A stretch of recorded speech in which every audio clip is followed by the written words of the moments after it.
Senator from Wisconsin. Without objection. Mr. President, I came to the floor 2 weeks ago with a completely nonpartisan, very sincere attempt with a bill that we called the Shutdown Fairness Act to simply pay the federal workers who we were requiring to work. The finest among us, members of our military, people in federal law enforcement, TSA, the air traffic controllers who keep our skies safe. Now, when I was asking the Senate to proceed to that bill, the senator from Maryland offered an alternative. He called it the True Shutdown Fairness Act. The main difference is his was only going to be for 1 year. My bill's permanent. Permanently stops using federal employees and the American public as pawns in these sick partisan games. The other difference was my bill is focusing on the people we were forcing to work. His bill added furloughed workers. So on the floor 2 weeks ago, I said, if you're serious about passing this bill, if you're serious about stopping, and he said we can't punish federal employees for our dysfunction. If you're serious about that, I told the senator from Maryland, vote to get on the bill. I will include that. I will convince our conference to include furloughed workers, get on the bill, we'll amend it, we'll get this passed, we'll start paying people. He rejected that offer. Now we started having discussions. His staff immediately acknowledged the fact that my bill did not in any way, shape, or form impact the president's authority in terms of who determined who was furloughed, who gets, included in reduction in force. It was silent. Even though they falsely accused my bill of giving the president greater authority, it didn't. I came to the floor again today to pass an amended bill with furloughed workers. By the way, a bill that is now supported by the American Federation of Government Employees. I believe that's the largest public employee union, the Federal Managers Association, Federal Law Enforcement Officers Association, National Air Traffic Controllers Association.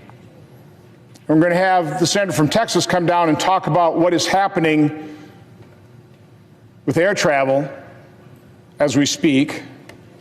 The International Association of Firefighters, the Association of Flight Attendants. These are public sector unions that generally don't support Republican legislation. What they particularly like about my bill is the fact that it's permanent. It prevents federal workers, and quite honestly, the broader American public, from being used as pawns, again, in these sick political games being played right now with their lives. So, in a few minutes, we're going to proceed to vote on a motion to proceed to my original bill. That's how this works. The leader voted no, so he can bring it up for reconsideration. So we have to bring that bill up. But we already have the language for the substitute amendment, which includes furloughed workers, that has been vetted by, quite honestly, offices, both Democrat and Republican Senate offices, by the Office of Management and Budget, by the public sector unions who have come out in support for it. This is a bill that is ready for prime time. This is a bill that is ready to be passed tonight. Now, it was unfortunate that we couldn't pass it by unanimous consent, because had we done that, the House is on a 48-hour callback, and they'll come back The Speaker has already said they will pass this in the House, and we can get our military members, air traffic controllers, these federal workers who keep us safe, we can get them paid. So again, I'm just asking, I'm actually pleading with our colleagues on the other side of the aisle to please vote to proceed to this bill. We will substitute an amendment that includes furloughed workers. We can pass this tonight. If we vote to proceed, we can then vote for unanimous consent to waive all the time agreements, and we can even pass this yet tonight. Make our skies safer. But I know the senator from Alaska has a few words to say, and I know the senator from Texas will as well. So I yield to the senator from Alaska. Thank you, my colleague from Wisconsin, Senator Johnson, and I've been proud to work with him on this bill over the last couple of weeks. The way this came to the floor, Senator Johnson and I were making the case in the conference. I had a bill that actually was a bill about paying our troops. Imagine that. You wouldn't want to pay our military during a shutdown, including the Coast Guard. Senator Johnson came to me and said, hey, Dan, I got a broader bill. Let's pay everybody who's required to work to keep us safe in America. So I said, great idea. Let's do it. So this is the Shutdown Fairness Act. Senator Johnson already talked about what it does. It's very, very simple. If you are required to work because your job's important, primarily because you're keeping Americans safe, then you should be paid. We have a great example right here. All these Capitol police officers right now keeping us safe right here on the Capitol, they're not getting paid. Air traffic controllers, TSA, keeping us safe right now in America. Senator Cruz is going to talk about what they've been going through. They're not getting paid. They should be paid.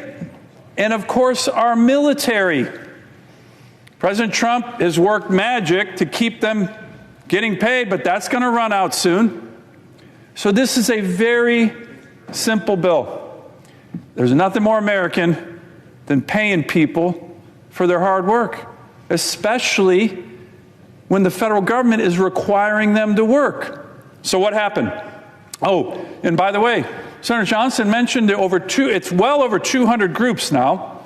I have the long list of public employee unions, the Teamsters, private sector unions, all kinds of organizations across America are saying to our colleagues on the other side of the aisle, pass the short-term CR, but also pass this bill.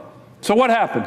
When we worked this 2 weeks ago, there was a number of Democrat senators who came to us and they're very interested in doing it. Because it makes sense. How could you not be interested in doing it? We can negotiate health care and these other issues, but the men and women in the federal government who are working without a paycheck, you've been hearing stories about the FAA guy driving an Uber because he's got to pay his family. He's not getting paid. And he's had a really important job as an air traffic controller. So we thought our bill was going to pass. A number of Democrat senators were like, hey, we agree with this. It's 2 weeks ago. So what happened? Here's what happened. The same thing that's been happening every night. The minority leader, Senator Schumer, and the Democratic leadership is pressuring the other Democrat senators, don't do it. Don't do it.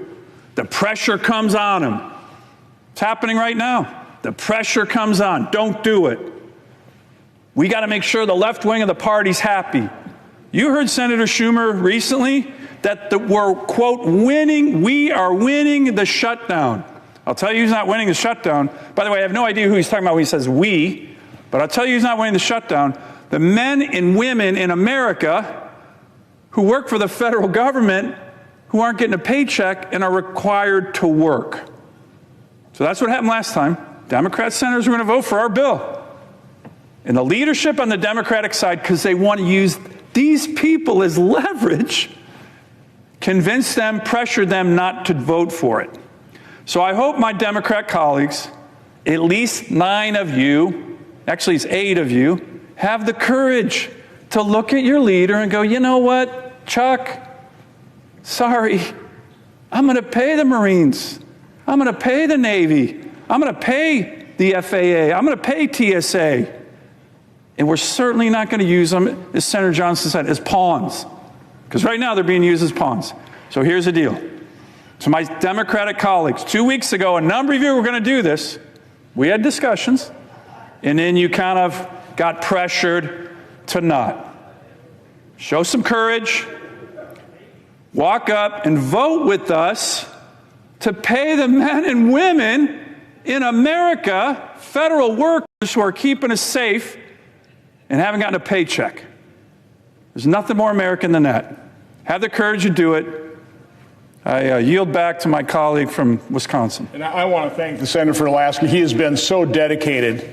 He's been so tenacious in making sure the finest amongst the men and women of our military get paid, and then signing on to my effort to broaden this to all federal employees. Again, as you said, they shouldn't have to go to food banks. They shouldn't have to drive DoorDash to pay their child's tuition or to feed their families. This is ridiculous. But we had a chilling report from the Senator from Texas, the chairman of the Commerce Committee, in terms of what's happening with air traffic control and in terms of our skies. But before we turn to the Senator from Texas, we're going to go to the Senator from Wyoming has a few words to speak on this bill. Thank you, Mr. President. And I want to thank Senator Johnson for his dedication